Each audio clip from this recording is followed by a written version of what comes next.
You understand that your personal preferences are important? So important that each of them, no matter what perspective of your being projects them, they are heard and answered.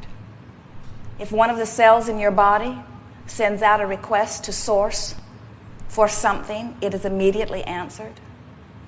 If something is happening in your personal life which prompts you to clear, more pointed than usual desire, even if you do not speak the words, the desire is known, it is heard by Source and answered.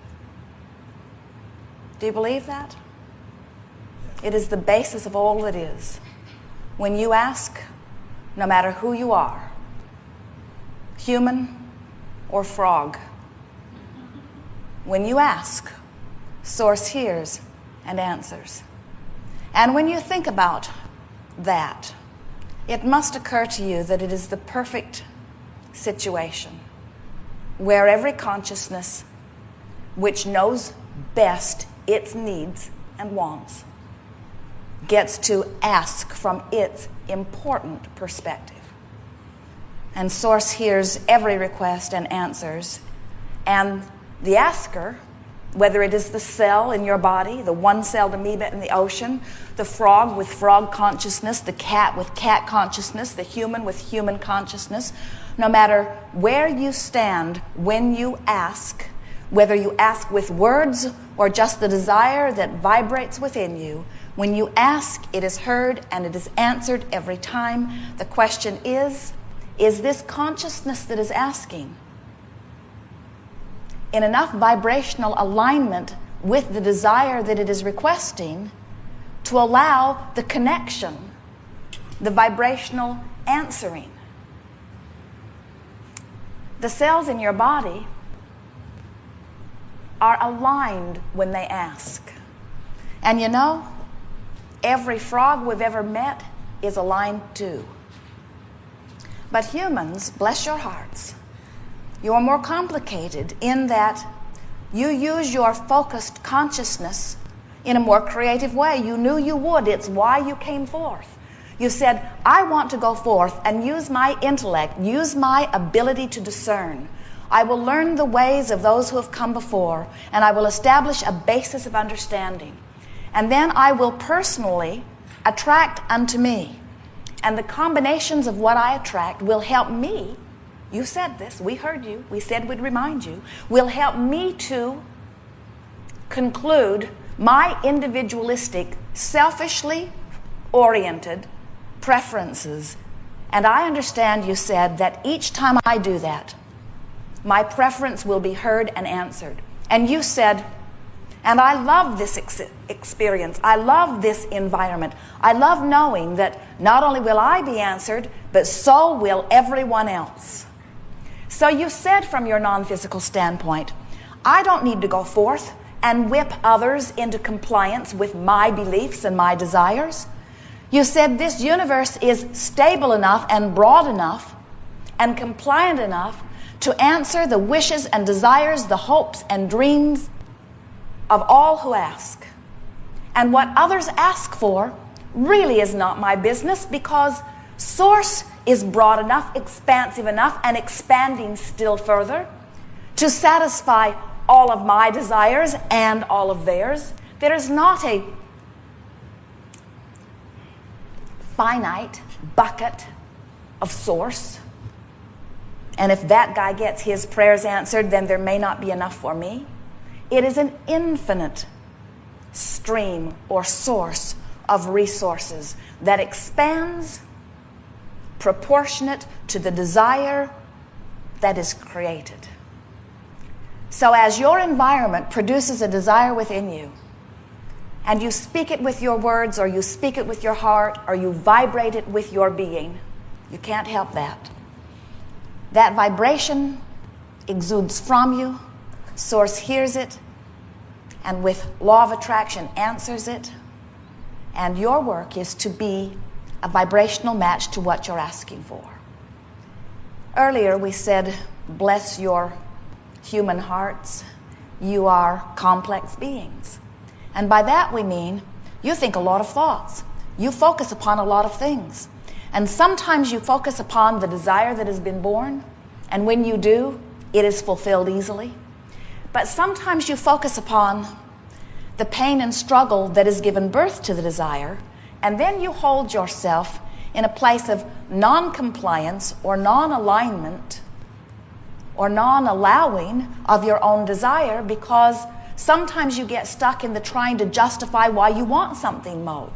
And we think you got that from your human mentors. We think you got that from your mother, who, when you said you needed something, she was more likely to help you get it than when you merely said you wanted it. If you really needed it, if you could plead a very big case, she was more likely to assist you. And what we're wanting you to hear is that the universe assists and responds. That which you call God, it does not matter what you name this source, answers you. You do not have to plead your case of need. And in fact, when you do, it complicates your energy. That's like saying, I want this thing that I do not have, and I really want everyone to understand that I do not have it, and that's why I want it. I want it, you see, because I do not have it. If I had it, then I wouldn't want it so much as I want it. But since I do not have it, I really, really want it, but I do not have it. So the universe hears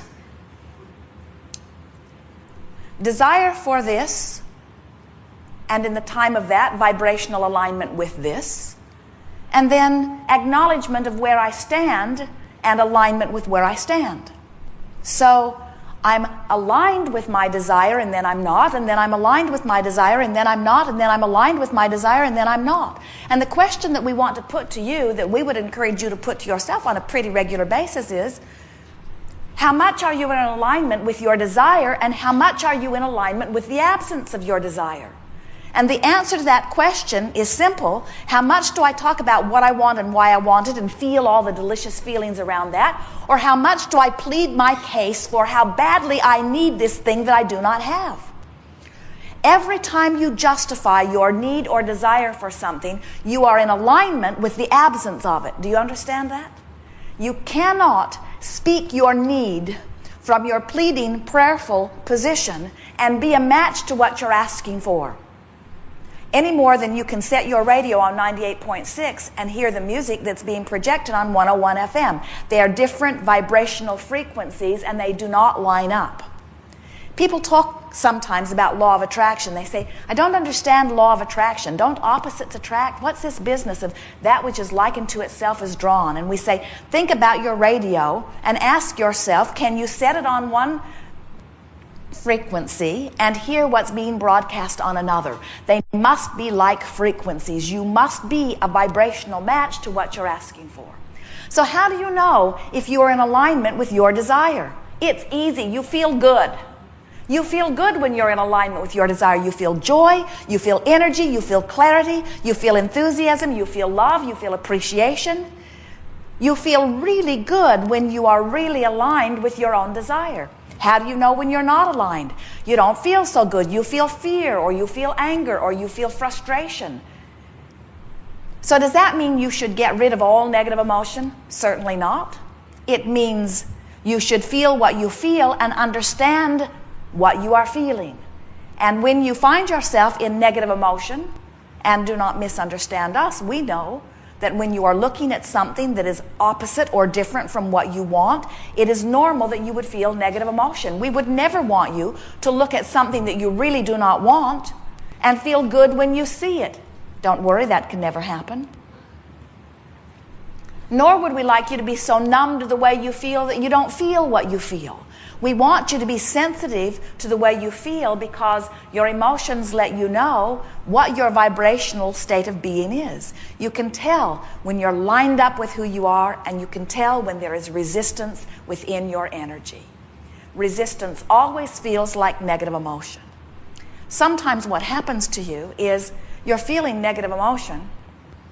You know you're feeling negative emotion. You've been listening to us long enough to understand that negative emotion means you're not in alignment with what you want. And then you get defensive and feel like you need to explain still further how hard it is for you to feel good under these circumstances. And we say, dear ones, You do not need to explain it to us. We understand. We understand that when you are looking at something that you do not want, that it feels painful. That is normal. And we understand that the worst feeling in the world is to look at something that you do not want and feel the pain of it and feel powerless to do anything about it.